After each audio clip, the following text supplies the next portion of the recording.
Baik, assalamualaikum warahmatullahi wabarakatuh. Perkenalkan, nama saya Ifada Aulia Sinaga dengan NIM 23314407071111034. Di sini saya akan mempresentasikan tentang materi kriptografi. Nah, mungkin langsung saja ke bagian pengenalannya, yaitu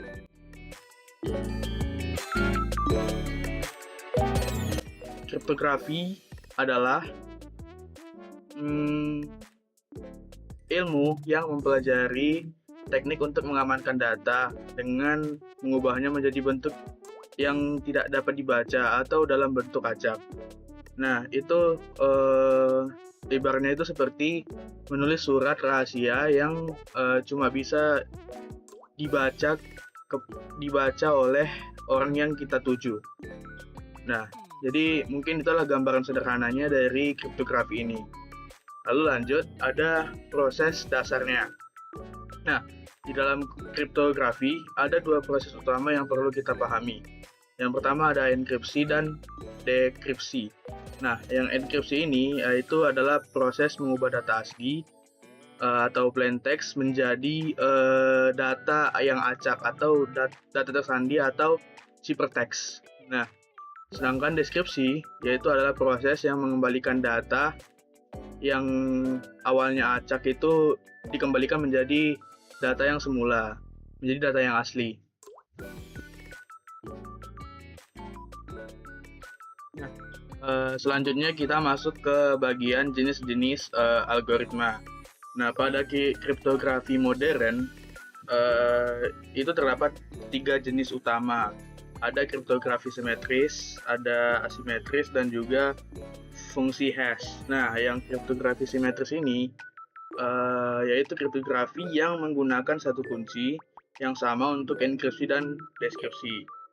Seperti contohnya itu kayak gamebox dengan satu kunci yang sama.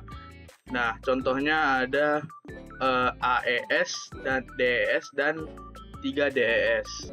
Lalu ada kriptografi asimetris, yaitu kriptografi yang menggunakan sepasang kunci, yaitu public dan private. Nah, contohnya ada RSA dan ECC. Lalu ada fungsi hash, yaitu mengubah data menjadi acak atau unik dengan panjang yang tetap. Nah, itu datanya tidak dapat dikembalikan ke bentuk aslinya, dan itu seperti sidik jari digital. Seperti contohnya ada MD5, SA strip 1 dan SA strip 256. Nah, selanjutnya kita langsung saja ke bagian implementasi dari kriptografi tersebut.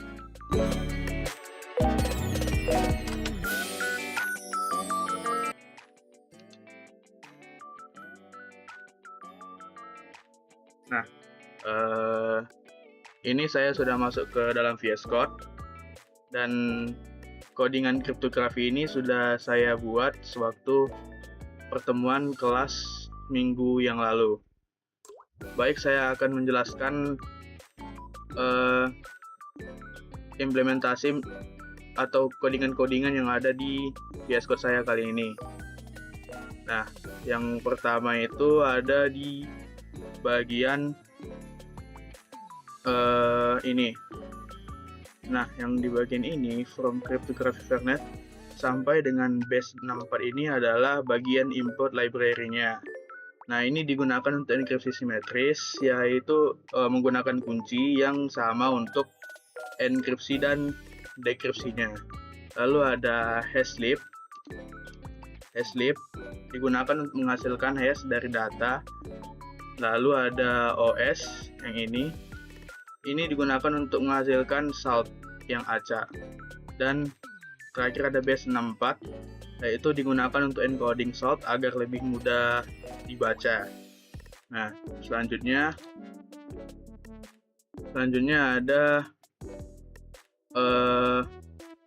kelas kriptografi demo. Nah, yang bagian ini itu adalah terutama pada bagian ini, bagian init. Nah, ini konstruktor yang dijalankan pertama kali saat objek kriptografi demonya dibuat. Nah, di sini kunci simetris untuk enkripsinya dihasilkan menggunakan Fernet generate key yang ini. Nah, dan Chipper Suite yang ini nih. Nah, itu Chipper Suite itu adalah objek yang akan digunakan untuk melakukan enkripsi dan dekripsinya. Nah, lalu selanjutnya ada yang bagian ini, def sampai dengan return. Nah, ini itu adalah enkripsi simetris.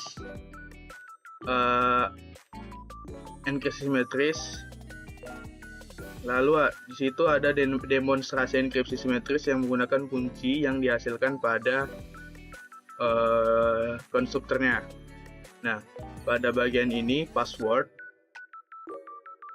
Nah, pada bagian password ini adalah password yang akan dienkripsinya. Nah, jadi bagian yang ini akan dienkripsi, lalu encrypt menggunakan Chipper Suite untuk mengenkripsi passwordnya dan mengubahnya menjadi format yang transkripsi. Lalu ada decrypt yang bagian sini. Ini adalah untuk mendeskripsikan data transkripsi dan dapat mengembalikannya ke bentuk semula. Untuk outputnya setelah penjelasan pada codingan saya ini. Lalu selanjutnya ada bagian yang ini, def hash password self hingga ke hash. Nah, yang bagian ini hash password, metode hash password, yaitu demonstrasi hashing password dengan salt-nya. Demonstrasi hashing password dengan salt. Nah, salt itu adalah nilai acak yang digunakan untuk memperkuat keamanan hash, dibuat menggunakan OSCU random yang ini. Nah, dan kemudian di encode dengan base 64 agar lebih mudah dibaca. Nah, lalu ada salt password yang ini.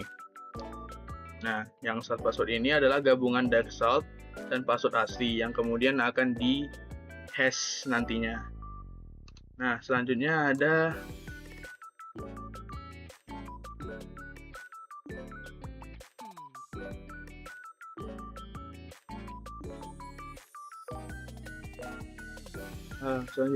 def verifikasi password.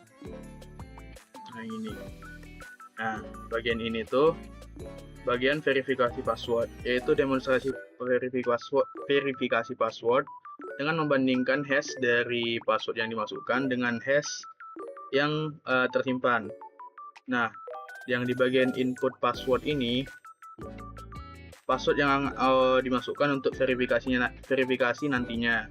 Lalu ada test hash yang ini.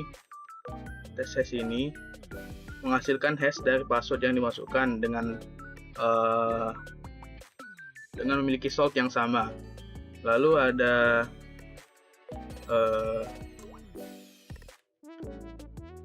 jika hash yang dihasilkan sama dengan hash yang tersimpan, maka passwordnya valid. Namun jika tidak, maka outputnya nanti passwordnya tertulis dengan tidak valid. Nah, nanti kalau semisal password defaultnya kan IFADA 123 nih.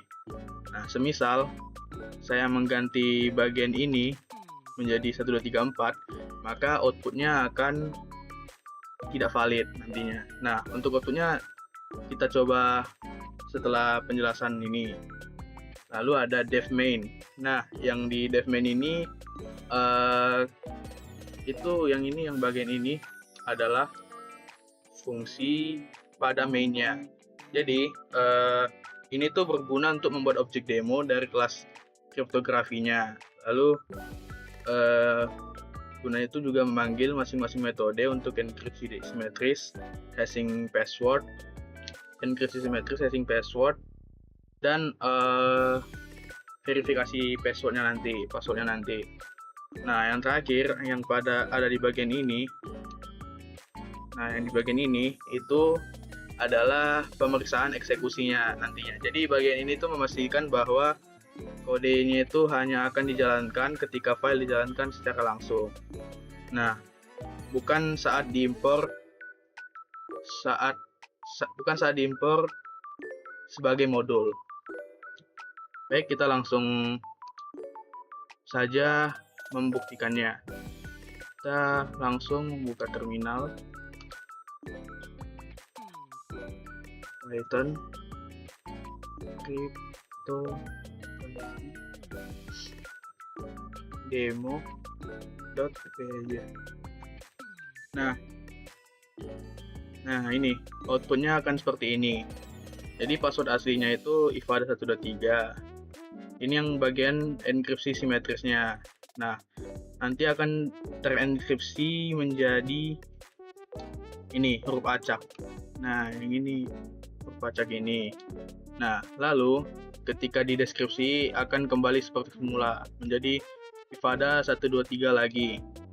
Nah, lalu ketika kita melakukan demonstrasi password hashing, itu password aslinya tetap ifada123 sama seperti yang enkripsi simetrisnya. Lalu saltnya akan berubah menjadi seperti ini.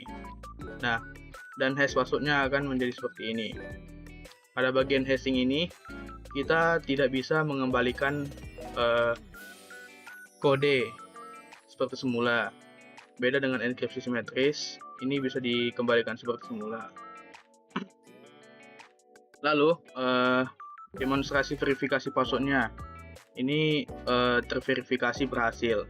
Nah, jika kita mengganti pada bagian input password ini, yang di bagian ini, nah jika kita mengganti bagian ini menjadi 134, maka outputnya akan seperti ini.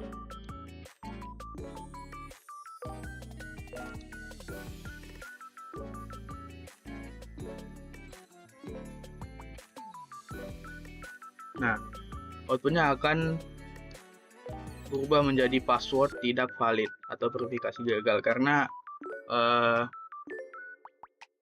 input passwordnya itu berbeda dengan password defaultnya. Nah, jika kita ubah lagi menjadi seperti semula 123, maka akan valid. Password valid, verifikasi berhasil. Nah, lanjut kita ke bagian cara memitigasi serangan terhadap konsep tersebut.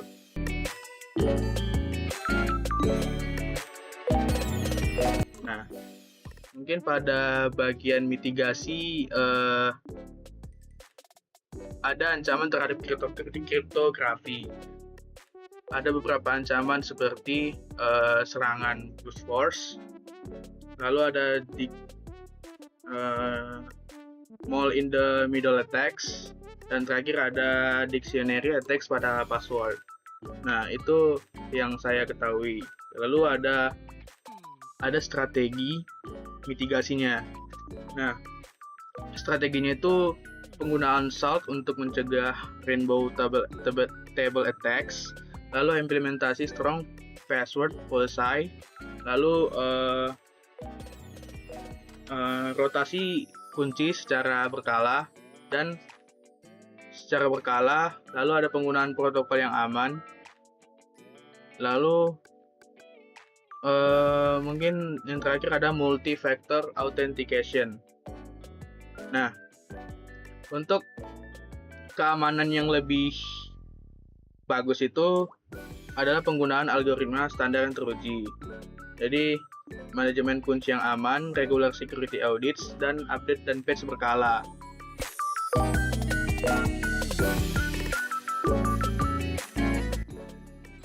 Mungkin itu saja hasil dari presentasi materi kriptografi saya pada kali ini. Jika ada kesalahan kata atau perbuatan, saya memohon maaf. Assalamualaikum warahmatullahi wabarakatuh.